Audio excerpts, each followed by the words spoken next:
So the Indiana Fever are playing today, and we've got an idea of who's going to make the roster, to be honest. And in my opinion, from yesterday's game, we've also seen who very much should not make the roster. We have seen who should not make the roster, because if you look at the Indiana Fever roster, they only have enough money for 10 players. All of Brie Hall, Michaela Timson, Yvonne Ejim, Jillian Lane, and Jaylen Brown, they are all on minimum non-guaranteed contracts. They can afford one of them. They can afford one of these players. So, you're looking at the rest of this team right here. You have got Kelsey Mitchell, obviously guaranteed. Natasha Howard, guaranteed. Leah Boston, she's on a guaranteed contract. I think she's on guaranteed money. She's on guaranteed contract. Brie Turner's not, but they're not getting rid of Brie Turner. They're not getting... Dantas is guaranteed money. Caitlin Clark's not guaranteed money, but they're obviously not getting rid of Caitlin Clark. Dawana Bonner's not guaranteed, but they're obviously not getting rid of Dawana Bonner. And look, if they got rid of Grace Berger for Sydney Colson, they're obviously just not getting rid of Sydney Colson. Like, you're hearing Cheryl Reeve, the best coach in the WNBA, talking about how easy it was, how easy it is for her to score, and how easy the game of basketball comes to Grace Berger. But the Fever deemed her surplus to requirements because they wanted a comedian who has not only compared one of Caitlin Clark's former teammates to a man. She also, after seeing it, she compared freaking Cheyenne Sellers as well. Obviously, a Cheyenne Sellers video coming out later talking about that. But realistically, we're looking at Elaine, Ejim, Brown, Timson, and Hall. Brie Hall not playing yesterday was an interesting one. It was a very, very interesting one. And I do have to say, for the others, well, Elaine didn't play either. Again, a bit of a surprising one. But the first sub to get on was Jaylen Brown. Jaylen Brown is coming off, as I have said, the worst season for an import player in possibly the worst season for an import player in professional basketball history. If you guys don't know, again, with import players, if you guys don't understand with overseas leagues, most of them have import limits, which is you've got locals. And if you're in the European Union, I'm pretty sure every country takes European Union players as locals. I know Ireland doesn't, but like we have weird rules where you can be born in Ireland. Where I genuinely like. I don't know why we stick with this rule. It's dumb. Like, you can be born in Ireland, live in Ireland until you're 13 years old, come back to like your parents move for 4 years. You do 1 year of come back to Ireland, do a year of high school, are so good you get a scholarship to America, and you go to America, and then you ball out, and you're in according to our league, you are not Irish. You're no country, you're just not Irish. Madness. But basically, what import rules are, you have to have a certain amount of locals, and you only have a certain amount of players that aren't locals. So the standards are always set much higher for import players. And normally, if you're not absolutely killing it as an import player, like if you are a local or you have a European passport in a lot of countries, you can, or not a European passport, she's playing in Russia, so I don't know what story is, or you have a local passport, you can literally go and average 8 points per game and make the same amount of money as a person averaging 18 points per game. But if they're American or they're not local, they're held to a much higher standard. But Jaylen Brown is coming off a season where she averaged, that's her WNBA career on Eurobasket. Oh, that's Basketball Reference, not Eurobasket. If you look at a Eurobasket page, as I've said, Jaylen Brown in a Russian league, which is a terrible Russian league, averaged 6.8 points per game. She averaged 6.8 points per game and went, without scoring more than 15 points, went from the 19th.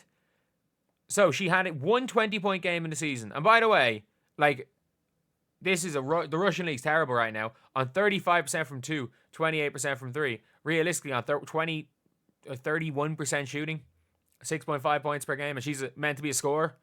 And what happened yesterday in the game? She has a chance. They're down 2. She has a chance to give them the lead. A wide open jump shot, no one anywhere near her. Airball. And then at the start of overtime, she has another chance. Pulls up from mid. Airball. And in fairness to her, she hit a clutch pull-up to make it a 5-point game. And then she tried to shoot a layup, missed the layup, caught the rebound, and threw it under the rim, hit the underside of the rim on a layup. Jaylen Brown looked so far. In fairness, she's athletic. She looked athletic. I do have to say, she looked athletic. She did push the floor on rebounds, and it's so funny. I saw an entire Reddit post, and it was like the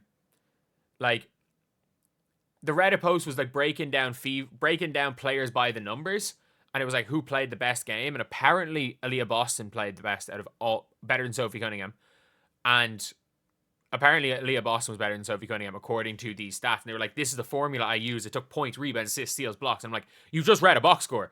You literally just put people put box score numbers into a formula and said this is how we're ranking players. This is how we got Caitlin Clark as the 6th best rookie last year.